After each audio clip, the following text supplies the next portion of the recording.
All right, good morning. Good morning.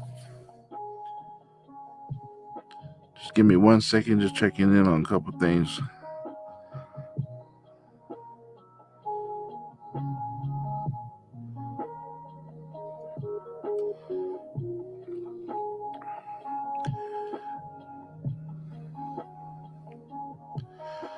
We're supposed to be live, but not seeing it come up, so I'm just giving it a few seconds. Bear with me, guys.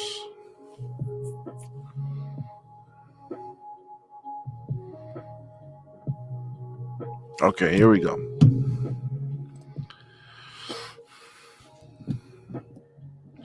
Good morning. Welcome back to the channel. This is Big Money Many Book Club, and we are continuing on with the last part of this book. It's been quite a journey. I think we're about a month in, and I took a few days off, and so we should have been done with this book, but it's crazy. Every time I do take a day off, and I get back to it, the information that I gather from the chapter that I read, as I read the chapter right before I make this video, I don't take time to marinate or make any notes or anything. I just highlight a few things and I go with it. But every time I do one of these chapters, it's crazy how the information I gather will be applied to the next day, and whatever I go through the following day, it's just, I'm always grateful for the information I received from the chapter before. And so that's just an encouragement and a testament that you guys need to keep reading.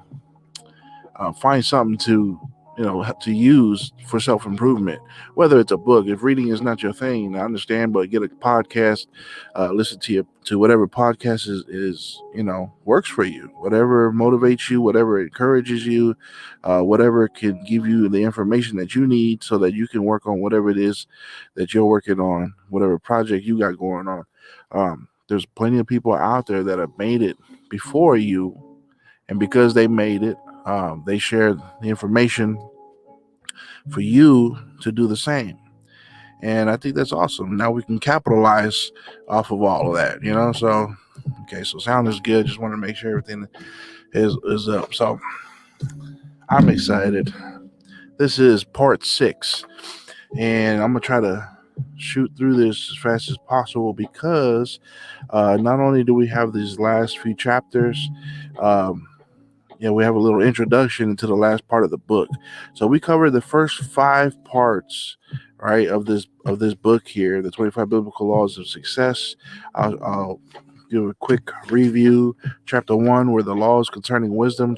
Part 2 was the laws concerning work. Part 3 were the laws concerning values. Part 4 was relationships. Part 5 was personal growth. Part 6 is where we're at now with the 7 cardinal sins against success. All right, so that might sound familiar to you because there are the 7 cardinal sins in the Bible against God and His teaching, but this is against success. And we just finished off yesterday's chapter with the law of sowing. What a powerful chapter! That everything that you sow, you shall also reap. So if there's something that you're after, you got to get to work. You got to put some work into it. Starting off part 6, we have an introduction. The 7 cardinal sins against success. Now that you understand the 25 biblical laws of success, right? So, where are we at here? Now that we understand the 25 biblical laws of success, it will be helpful to deconstruct some myths and clear your mind of certain psychological barriers and traps that could prevent you from obtaining success. When people improperly analyze the Bible or history and culture, it leads to misinterpretation and mistakes. Man, that's a huge statement right there. People analyze history, analyze the Bible, and they put things together the wrong way. They kind of mix in other teachings along with it, along with personal experience, emotions, and based on all that, there's a huge misinterpretation of the Bible or history or culture, and it leads to mistakes. I'm learning so much from Robbie on. Uh, well, he is a truther. Robbie from the UK. Man, God bless that man. I'm learning so much about history and misconceptions that we're talking about here. I'll share that with you on my other channel, but uh, I misbreathed, and those mistakes can shackle people for a life of stagnation, failure, and they can even shackle a whole country. That's massive. In Brazil, there is some degree of repulsion against personal professionalism, personal finance advancement. It is almost the opposite of what is believed in the United States. I would argue that it is in some regions, but where one of the major elements of its developments was the mindset that with hard work and the Lord's blessing, a better life is possible for anyone. All right, so as that's the that's what I believe. I don't know about you, but you ought to believe that. It's a simple matter. Our home country of Brazil does not have a culture dedicated to work. People are almost angry with those who get ahead in life. They believe that wealth is a symptom, right? Wealth is a symptom of apologize. They believe that wealth is to be a symptom of something wrong. Wow. And that succeeding in life is a matter of luck, cheating, or marriage rather than the education or hard work. Thus, their relationship with success and wealth becomes perverse, translating into disgust, guilt, and excessive ambition instead of the ideal, which is searching for harmony and balance. Now, let's stop right there. See, if you follow this channel, if you've been watching the videos, you'll see that there's been a huge misconception I talk about in the early chapters of this book about the relationship that people have when when the topic comes up about success. A lot of people kind of steer away from it. A lot of people kind of they sideline it, they bench the idea. They don't want to talk about success. It's more about family. It's more about spending time with whoever and doing the traditional things that we've learned, that we've become accustomed to. But what he's talking about here is, here in his country of Brazil, the authors, right? There's two authors. So their country, Brazil, he says that they kind of, what's the word here? There's a repulsion against personal professionalism and financial advancement. So they are kind of they steer away from becoming better, self-improvement, which is this channel is all about. They steer away from personal success, financial advancement. It's almost like they have this idea that when you're wealthy, that it is, well, how does he put it? He says that wealth is a symptom of something wrong, and that's got it. I mean, that's messed up. And for me, being a person who grew up in a place where there's no rich people, it's all poor, um, struggling people, the blue collar worker. For a person that grew up in that kind of neighborhood, I understand what this author means by this. That it's like when someone becomes wealthy, they kind of frown upon them and they look down on them, and they think, oh, it's just because you know she's pretty and she does this and that, or he deals in some bad business, he does some illegal stuff, and that's why they have money, or he's a kiss up or whatever. They come up with all kinds of excuses against someone who is rich, and they ultimately look at people that become wealthy or strive to become wealthy, and they kind of look down on them, you know and that's not cool. I like this last sentence he said is, thus their relationship with success and wealth becomes perverse. That is a huge statement right there. And I find that that's, me being in financial services, and, the name of my channel is Big Money Many. A lot of people will look at it and like, oh, no, no, no. What the Bible says is this and that. It's like, no, maybe you just got your relationship wrong. when it comes to your relationship with money.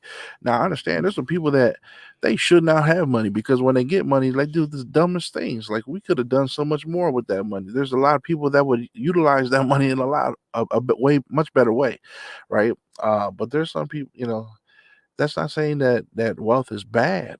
There's no, I mean, of course, I understand. I'm a Christian, so there's people that will argue using Bible verses and saying, "Oh, well, the love of money, and it's easier to take a put a camel through the eye of a needle for a rich man to go to heaven." Like, you got to understand the concepts here. You can't just put it a certain way. You got to really understand what it means. Which we can go into it, but it says here that their relationship becomes perverse, and it translates into disgust, guilt, and excessive ambition instead of the ideal, which is to search for harmony and balance. Now, that right there, I think, is the key, because I grew up in a place where it's kind of like that, where it was like frowned upon for someone to become rich, or there's people now that they see others that become wealthy, and they're like, "Oh, he ain't nothing." They have everything negative to say about the person instead of a congratulations, good job, good job for your hard work, your perseverance. God bless you and your family. I mean, we got the negative things to say first. And it's kind of how it is. But it says, I'm gonna read on because it covers where I come from. If you are a religious person, you need to be aware of some of the mistakes that may occur within churches, tending to other theology or perspective, or the theology of poverty. The most common errors are this. Number one, they think that God has bestowed blessings and wealth on those who go to church and make generous offerings. Now, that's a big mistake right there. God is not just going to bless those who make the offering. I mean, of course, we have to. That's part of our duty to give God his 10%, but God's not going to bless you if you go 11% or 14%. Like, you got to look at that. You don't make him to be some kind of an accountant, but just be faithful. Be faithful with what you give to him. But God's not going to bless you based on, those who go to church and and those who tithe, and those who make the offerings. There's a lot of people that I feel that they have a better chance of being saved or going to heaven than a lot of people who go to church. That doesn't mean going to church doesn't mean you're a Christian. Going to church doesn't make you a better Christian than other people who don't go to church or may miss services. Going to church, that just makes you a churchgoer. That doesn't make you a strong Christian or a leader or anything of the nature. Uh, it says that, but that's one of the common mistakes here. Thinking that it's wrong to want, number two, thinking that it's wrong to want success or money, thinking that to want a better life, to prosper is a sin, is ugly, or is in the sign, or is, sorry, let me read part two over again. Thinking that it's wrong to want success or money, thinking that to want a better life or to prosper is a sin, is ugly, or is a sign of materialism. Now, there's a find. What do you say here? You got to find a harmony and a balance when it comes to money, because if if you value money, I mean, of course, God's gonna have a problem with you, right? Now, my name is Big Money Manny, but that's not because I value money. It's because I value what I could do with money. If I had more money, I know the good I can do with that money, right? As much people have that right understanding. Many people might have the right understanding, as you should, but there's got to be a harmony and a balance, right, between money and every other aspect of your life. Materialism is not a good thing, right? Because I like nice cars, and I plan on having some nice cars. I like the full size sedan, but that doesn't mean that's all I work for, right? I gotta have a balance. I'm not gonna be that kind of person to where I'm like, once I get the Rolls Royce, or the Mossad, I'm gonna be like, don't touch it, don't touch it. It's my baby. Don't touch it. It's so precious. You know what I mean? Like Gollum from the Lord of the Rings. No, it's not gonna be like that. You got to have the right relationship with your possessions and with your money. So therefore, it doesn't supersede or be of more importance than it ought to be in your life. All right. Number three, considering wealth as money. Number three, considering wealth and money is somehow dirty. Like, come on. Like, if God had a problem with money, why are you blessed with a job? Right? And if you make more than me, does that make you dirty? Should I consider you a dirty person because you make more money than me? Like, no, that's wrong. We got to make the same. See the problem with socialism?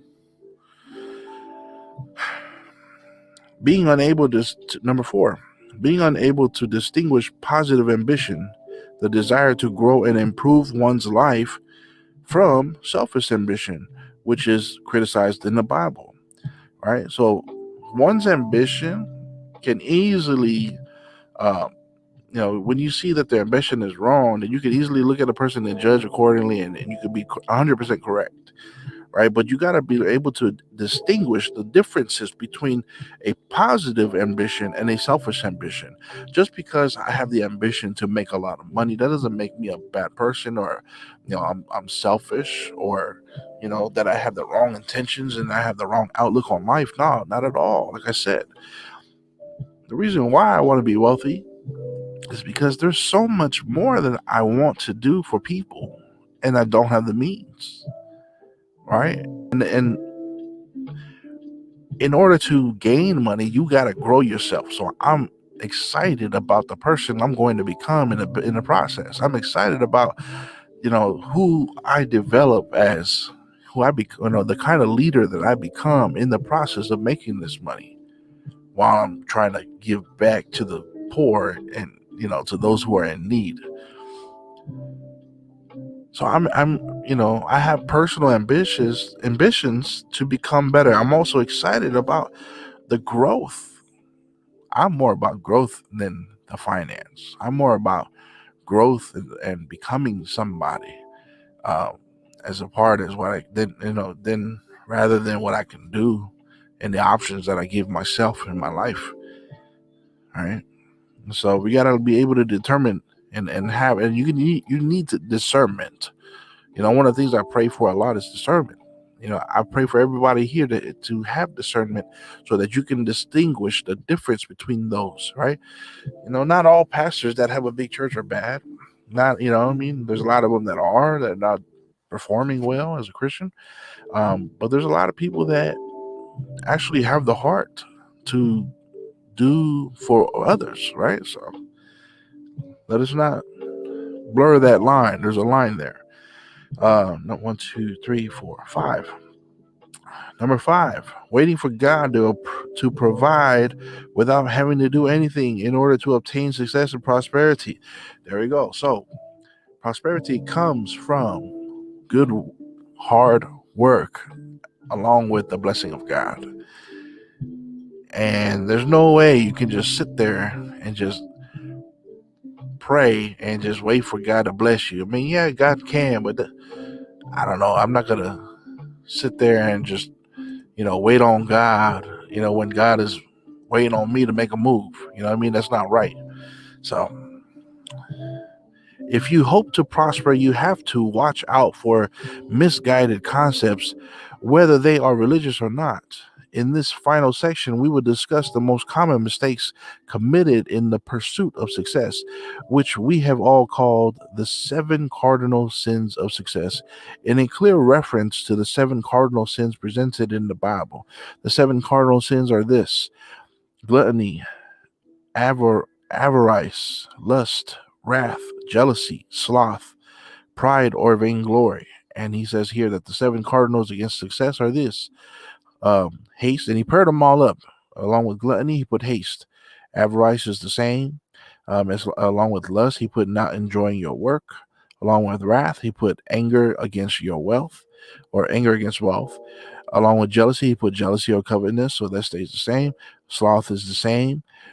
Pride and vainglory, same in the cardinal sins of success.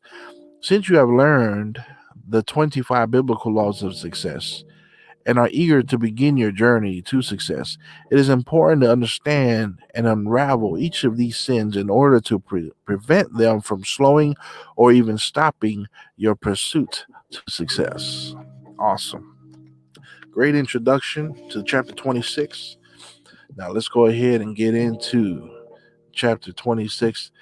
This is part 6, the 7 cardinal sins. The first chapter is, oh, I didn't put it. Oh, yeah, I did. Sorry. Chapter 20, the law of haste.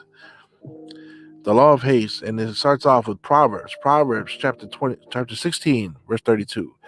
Better a patient person than a warrior, right? All right. So the first cardinal sin in the Bible is gluttony, right? Which is the insatiable desire over and beyond needs, right? For food, drinks, or drugs. The biblical sin of gluttony can be seen in the professional world when people pursue success through the sin of haste. The sin of haste to have success, and once success is achieved, the inability to be satisfied with it and never having enough. In order to build a career or business, haste and delusions are useless. Success takes time. So, what we're talking about here, the sin of haste is pretty much gluttony, which is the insatiable desire, the overly desire to have all these things, right? To be over and beyond with these needs. And it says here that in the professional world, it's called haste, which means that you desire to have success so fast, right? And that once you have it, you are still committing the sin of haste. When you have it, it's just never enough. In order to build a career, it takes time. It causes pain, and it isn't easy. On the other hand, we can put your mind to rest on regarding one thing: that success. Oh, okay, I thought I had it. Success is less harmful. Success is less harmful and less time consuming than not being successful, quitting, or not having dreams or plans and sitting on the sideline of life. One of the wealthiest men on earth, Mr. Warren Buffett, says that no matter how great the talent or efforts, some things just take time. You can't produce a baby in 1 month by getting 9 women pregnant. Now, this is the opposite of what Abraham Lincoln said, which I do follow the Abraham Lincoln model, where he said, would you rather work 100 hours or have 100 people work 1 hour? All right, it's much better and more efficient to have the 100 people work 1 hour. But here is an opposite version of that with Mr. Warren Buffett here, that you can't produce a baby in 1 month, all right, and getting 9 women pregnant. That's funny. 1 second, guys.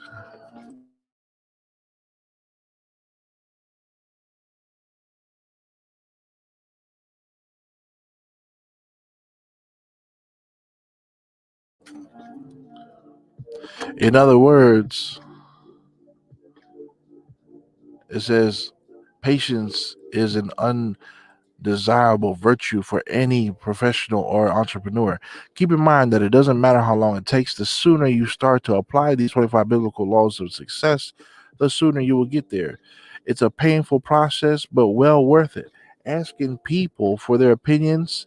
This is how we're supposed to do it, guys. We got to ask people for their opinions and honest appraisals, giving them the liberty to tell the truth, and listening to your work being criticized take courage and willpower, and not everyone can handle it. Man, so it's pretty much what my coach teaches me is like when you start to ask that question, coach, how can I get better? That's when you're ready for the next level, right?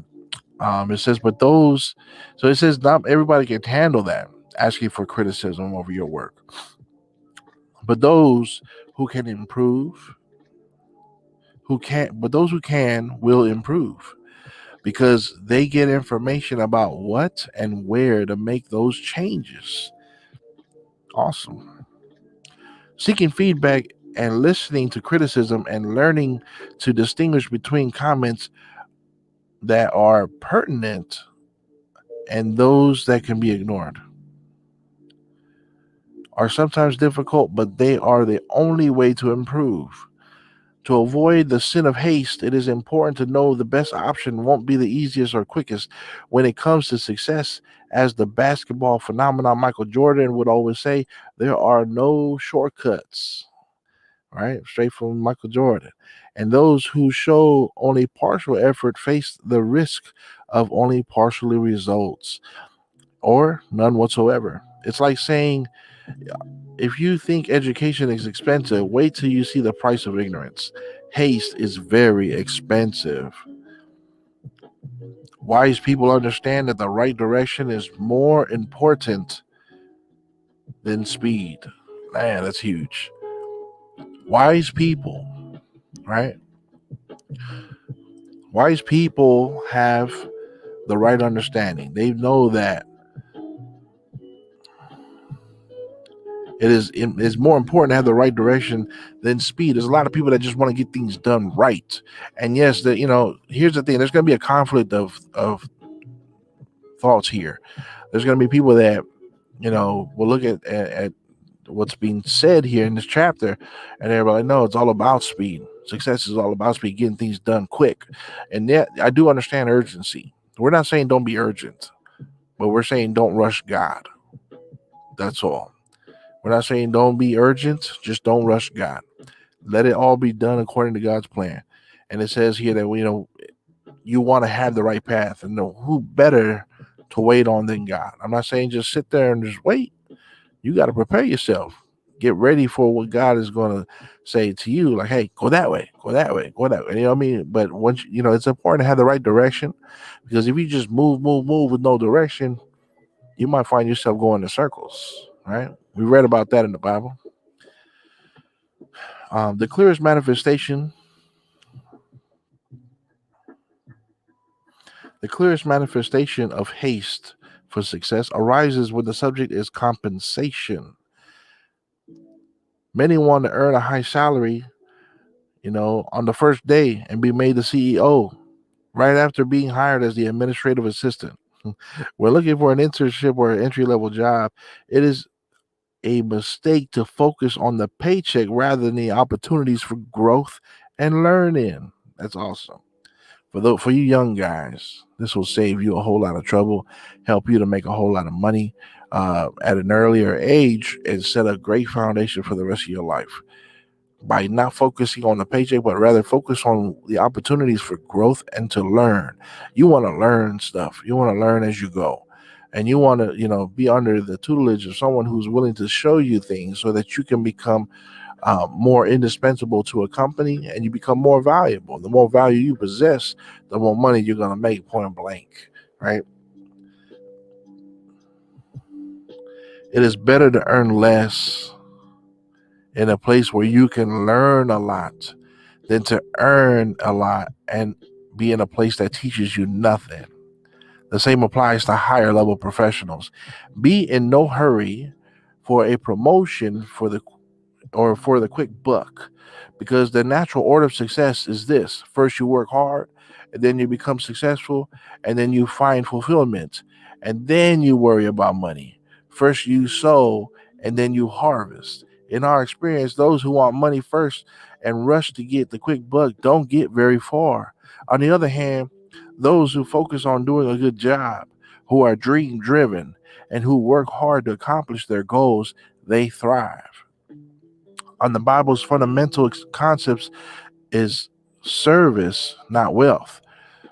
Have you ever noticed that the world's most successful people are those who focus on their work, on their dreams, on their vocation, not vacation, on their vocation, and on doing things that are useful? Throughout history, great people such as Henry Ford and Steve Jobs have achieved success through revolutionary vision and hard work. Therefore, don't focus on money, but compete in dedication. Man, that's huge. Don't focus on money.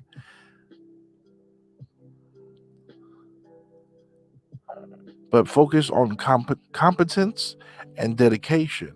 Equip yourselves with the qualities that breed success. Money will be the consequence. Ooh. Therefore, don't focus on money, but on competence and dedication. Equip yourselves with the qualities that breed success, and money will be a consequence. Some say that money breeds money. Well, we would say that money and work breed money. Saying that money will breed money is a fallacy. This principle applies only if you handle money with knowledge and care. Money without wisdom breeds poverty. If all you do is spend it, think about that. Smart work that is fueled by competence is novation, and dignity is the money making machine. Smart work that is fueled by competence, innovation, and dignity is the money making machine. Competence is often more a matter of effort, accepting the challenge, studying, and developing skills. That is the result of natural talent. Money can be bred. Money can also breed money when you carefully make legitimate investments and get a return on your investments. By the way, if you need to know more about investments, uh, send me a message on the page. We can talk about that. However, it is important to stress that one can become wealthy without a lot of capital, simply hard work. The more competent and skilled you are, the greater the opportunities to earn more. The important thing is not to be in a hurry to obtain success. All right, you don't want to rush it. It says here, you first need to create a solid foundation of competence and hard work. The Bible tells us this. It says that one eager to get rich will not go unpunished. Proverbs chapter 28, verse 20. A person who desires to get rich quick is committing the cardinal sin of haste against success and adopting a negative attitude. He or she is subject to its consequences. The Bible cautions us not to be in a hurry to get rich. This is valuable advice. If you want to make it in life, build a business, pass a test, become wealthy, accept that it takes time. In fact, any any important decision from a real estate from a real estate deal to choosing a spouse, haste is the enemy of wisdom.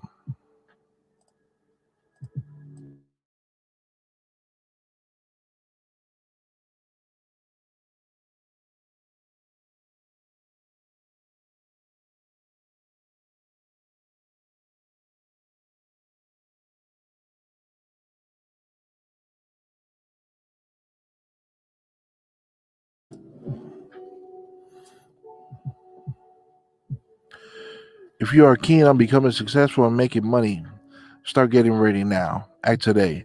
It will be easier to make money in the future if you are working now and are dedicated as are a dedicated employee or business owner. Many people push success off to the future and never take this first vital step. They keep thinking that they keep thinking this. Now, when I switch jobs or when my work is appreciated, then I'll finally arrive on time and I'll do better. But if it's success that you want, that you need to strive for excellence starting right now. Yeah, that's huge. Even if you haven't yet reached the position you are aiming for, even if you haven't yet received the recognition you deserve from the salary of your dreams. So before you get that position, that promotion, before you get the recognition, you need to act now. If you work hard and act now, you'll find the recognition, you'll find the promotion, you'll find the money. Right? And I'm speaking to myself as I'm speaking to you, right? That you'll get the salary of your dreams. Professional progress through work is preceded by preparation. That's tweet worthy. Just like any construction job, success requires planning, execution, and at all steps monitoring for occasional improvements and adjustments. Nobody makes it without having to sidestep obstacles that frequently appear when implementing a job. The more precious and the bolder the project, the more difficulties you will face, but the greater the prospect for results at the end of the day. And it makes and to make it to the finish line, you must be psychologically prepared to face tribulations along the way. So it's pretty much saying that the bigger your goals are, the bigger projects you have, the more problems you're going to have. The more the higher you dream, I mean, the more strife you're going to go through, the more obstacles you're going to go through. But it says here that nobody that made it to success, nobody didn't have a time in their path, in their journey, where they had to sidestep obstacles, where they had to hurdle over obstacles. Everyone that made it somewhere did something big. Everyone that made it had to go through something. So it's an encouragement to us all that when we go through these things, don't worry, don't fret. Everybody that goes through issues, or everyone that finds their dream salary, they had to go through some stuff. So you ought to respect everybody that's in a position, even if you don't like them. You should respect them, because not all, but the majority of people that find those positions, they work hard. You know, I'm not gonna throw any names out there, but a very common mistake is to disregard the timeline. If you watch a shoe being polished, you may think that the shoe with the polish is uglier than the one without it. This is true. This is a case of optical illusion, short sightedness as to what is and what could be. The shoe being polished will soon be shinier than the shoe that hasn't been polished. That's a testimony. See, a lot of people will look at, if you have goal, if for those of you who are in the grind right now, you're striving for something, you're building it, you're working towards a goal, and it just hasn't come together yet. Look, don't worry about what things look like now, right? It's gonna be messy. The journey is not gonna be fun. There's gonna be some issues. There's gonna be some problems, right? But the encouragement here is saying that it's a optical illusion, short sightedness, right? What is rather than what it could be. So a lot of people are going to be commenting on your messy lifestyle and say, "Look at your shoe, the one that's being polished. It looks uglier. You should have just left it alone. You should have just stayed the course. You should have, been satisfied. Humble yourself, right? They throw that word around. Why would you go out there and pursue this business? You should have just stayed with that job. That was a good job. I'm using my own experience as an example. Just go get a job. Why are you living this way? Why are you grinding like that? Like, why are you putting your family to that? Think about your family. It's because I thought about my family. The reason why we took the chance. Now, I haven't made it yet. I'm not successful. And there's some people that passed me up. There's some people that did it 3, 4, 5 times faster than what I'm doing right now. Making 3, 4, 5 times as much as I am right now. But you should never look at somebody's mess and say, "Man, you should have this," because you could have, should have, would have, all your as much as you want. But if somebody's in the grind and they're after it, you ought to show them some respect, and you ought to encourage them and say, "Keep on, man. Just keep it on. Don't stop. Don't stop now." Because see, I'm 7 years in to my dream salary. I haven't reached it yet. I'm 7 years in. And for most people, they're like, "Hell no, I wouldn't wait 7 years." But you know what? That's why you're never gonna make it.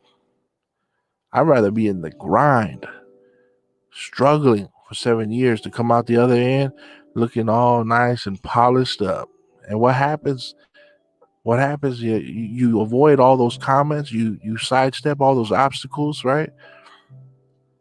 You learn how to silence people and ignore the things that they say.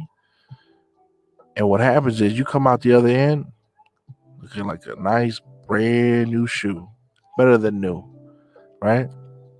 And and then you can look back and you can be cool about it, or you can say, "Hey, you remember that time when you wanted to talk about how ugly I was and how I should have just stayed the course," right? It's a common mistake. Society associates success with money, titles, power, and fame. This is a misconception, and the Bible alerts a good name is more desirable than great riches. Right? We learned that, right? In that's Proverbs chapter 22, verse 1. We learned that in the law, the biblical law of names, and also branding. Everybody wants to have a good name. The real definition of success is this.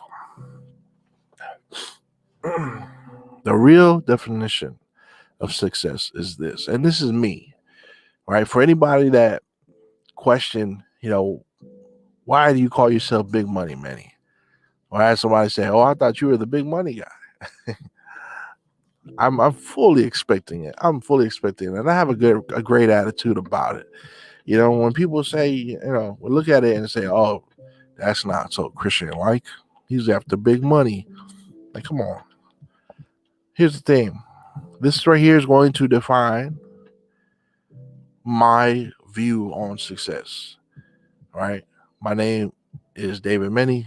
I go by Big Money Manny. That's my brand.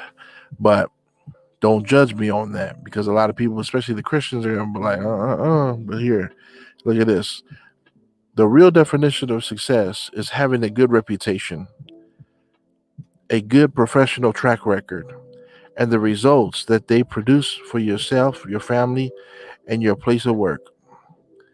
Professional success arises when your employer begins to identify you as someone who is good to work with sound references, when your name is well referred to in the corporate world among clients and others. And this, my dear reader, is worth more than what you can earn.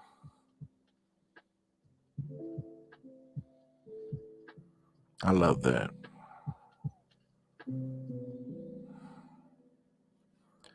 I love that. That's bigger than money. I'm going to read it again because it was so powerful.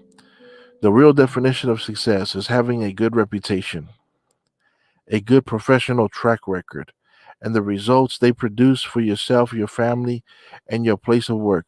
Professional success arises when your employer begins to identify you as someone good to work with sound references, when your name is well referred to in the corporate world among clients and others. And this, my dear reader, is worth more than what you can earn.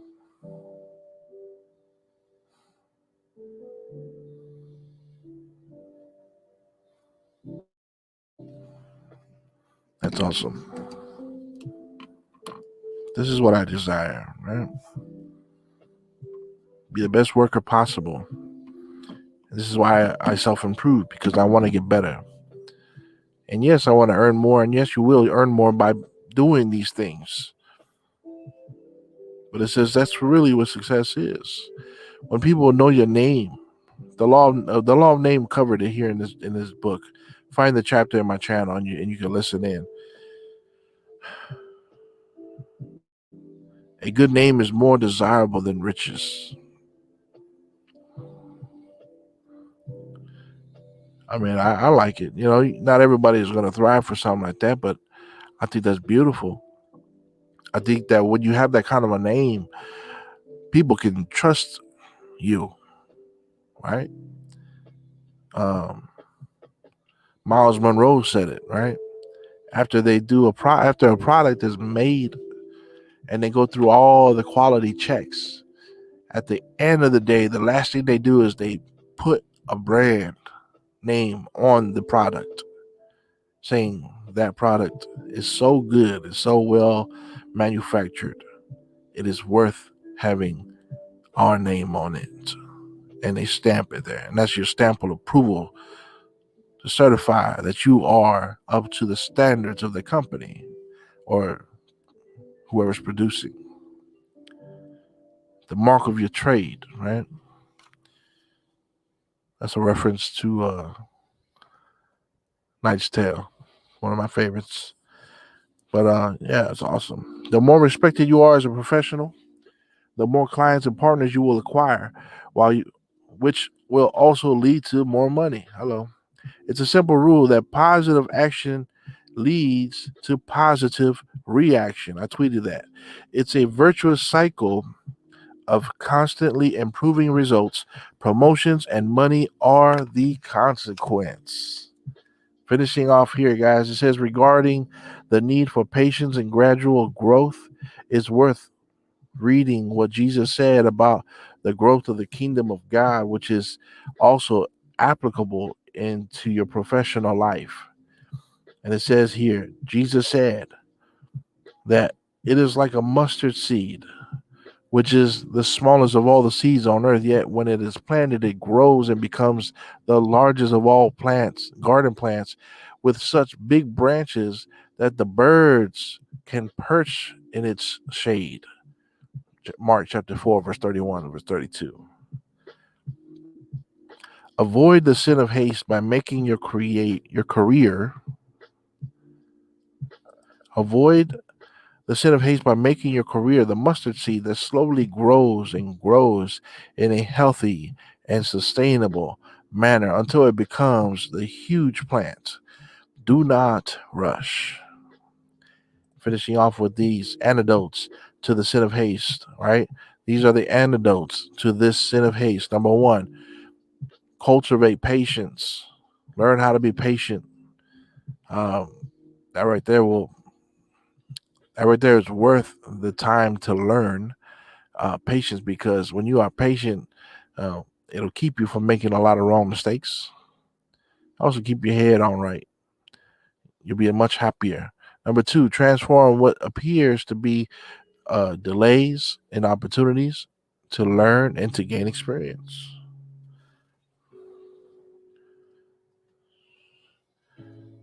So when you see a delay in opportunity, transform it as an opportunity to learn. If the timing isn't right, then choose to make it something you're going to learn from and gain experience, meaning you're going to grow. When things don't go your way, apply it to yourself. Remember, it's like, okay, the timing's not right, but I'm gonna learn and grow through this. I'm still gonna learn. I'm still gonna gain some experience here, right? And so, to any gamer out there, right? Experience is a big thing. Goes a long way. And the last thing, the last antidote to the sin of haste is to remember the right direction is more important than the speed. That's so awesome, because you can head the wrong way with a lot of speed, right? That's going to hurt you, but you want to make sure that you have the right direction going. And finishing off with the quote, patience is bitter, but the fruit of it, I'm sorry, patience is better, but its fruit is sweet. Mr. John Jacques Rousseau. And that is chapter 26, the sin of haste. You guys, as we continue to grow, I'm making changes here. As you can see, I'm making some additions to this channel, and I'm just so blessed with that. And there's times where you need to get your butt going, right? There's times where you gotta hustle. There's times where you gotta grind. But then there's, also times where you gotta learn that, maybe God wants you to take some time here and figure out what's best. Maybe there's a lesson for you to learn here. And if I rush it, I'm going to miss out on the opportunity to grow, right? Because this growth opportunity will help me later on, especially when I'm developing others. Because, why would you get big if you're not going to help somebody else learn, right? But when you get to that opportunity, right, to to help someone else, that moment that you had where time wasn't on your side, but you took advantage of that opportunity to grow and learn something. Now you can use that and apply that in your situation and turn around and help the person that you're training, help the person that you're working with, right? And it's a blessing. It's a blessing. There's times where God will slow you down and say, hold on now, hold on. And you're like, no, I want to go so fast. I want to get it done. I need my money now. My family needs this and that. I'm tired. And you see, this just came to me.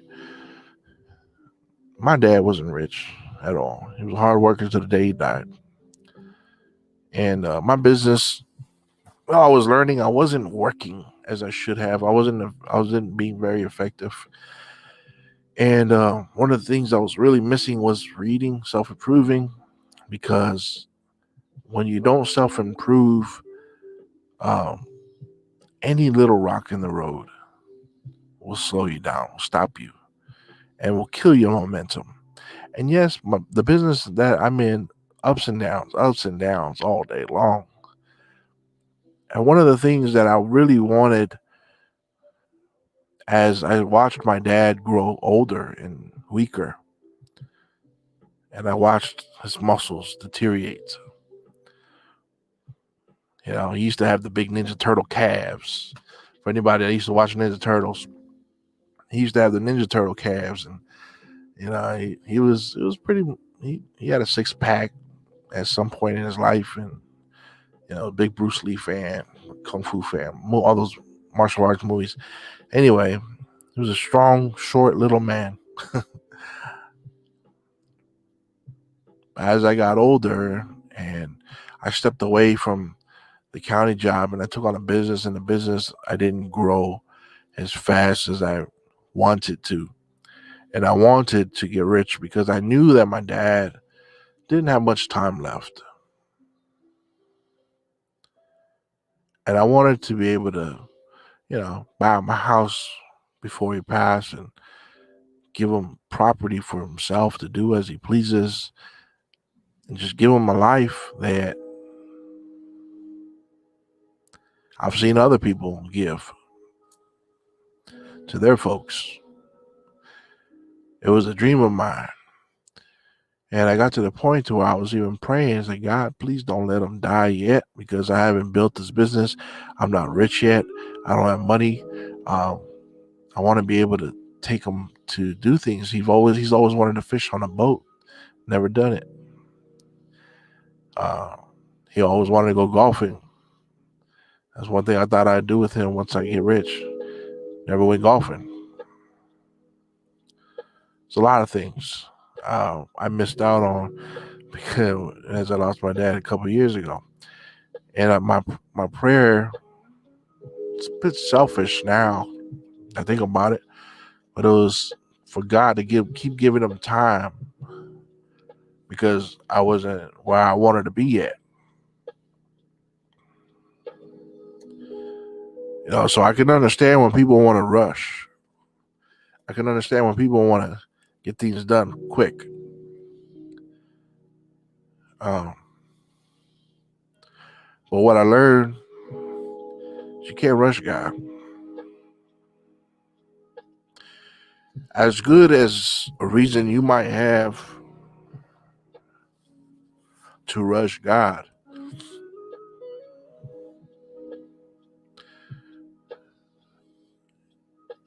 you much rather learn in the position that you're at right now. Learn, gain knowledge, gain experience.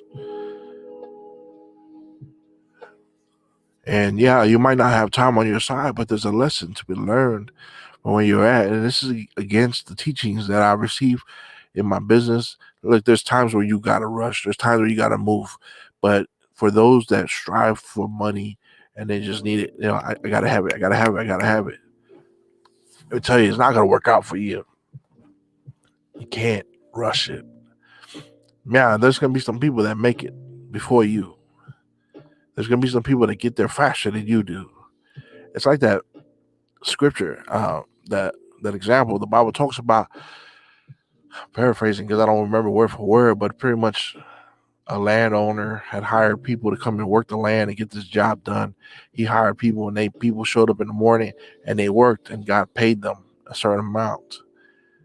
And then by the noontime, the landowner hired more people, and they got paid exactly the same as those that been there since the morning.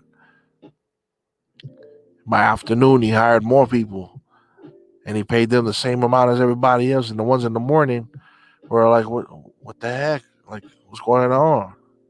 We've been here all day. These people just got here, and they're going to receive the same payment? And the answer was pretty much yes. Yes, it is. They did what you did. They made what you made in less time. But the lesson is that we shouldn't be like that person, that's been there in the morning and compare themselves to the person that got there in the afternoon, and yet we all make the same money. See, most people today will be like, hell no, I'll never let that fly. You're going to pay me my money. You're going to run me my money, right? But here's the thing. That person's been working there all day long, got paid the same as everybody else. But if you were to ask that landowner, say, look, we got work tomorrow. Out of all these people, who would you hire? Like, you can only pick one. He would say, I want the one that's been here since the morning. He's got more experience than everybody else. He's proven himself more than everybody else. I'll take him. So, when time is not on your side, when time isn't fair, and time is not fair, I didn't get to do those things with my dad. Time didn't wait for me to get rich.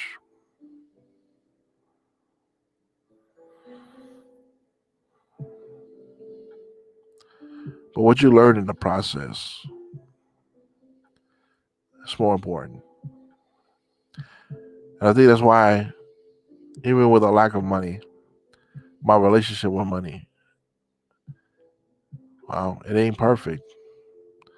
But I definitely have learned some lessons along the way. And I'm grateful for that. For those of you, who've been there, maybe you lost a parent. I see a lot of people losing their family on Facebook and all that stuff, man. God bless you guys. And God bless this person. Let me find his name. Hopefully it's not showing up right here, but let me find his name. There's a person I met today on Twitter, and we had an awesome back and forth, and he shared something awesome to me earlier today. He's a Marine. He said he thanks me for my positive energy. If you don't follow me on Twitter, it's at Big Money Many. And he shared with me this awesome person. I just want to give a quick shout out to this fallen warrior, a Marine. Some more.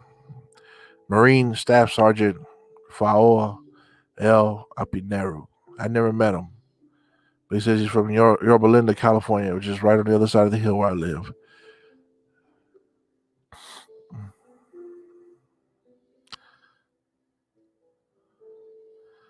Looks like he died in Iraq.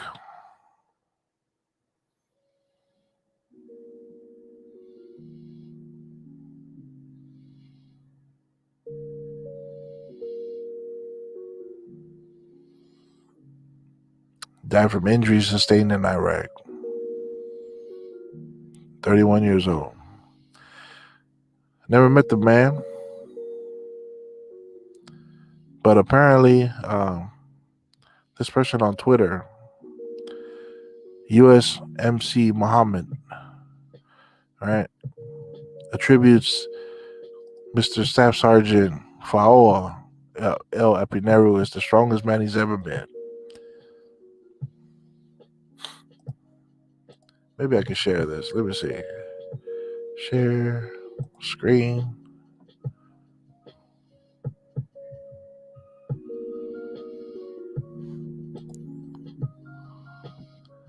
Let's see what comes up here. Let me try to do this for the first time. I shouldn't be trying something live, but we're going to make it happen anyway. Let's see. What is it showing now? Oh, nothing. All right. I believe we are frozen. My bad, guys. Anyway, what a powerful chapter. Sorry for getting all emotional on you. And we cut it at an hour as soon as I get some control over this thing. But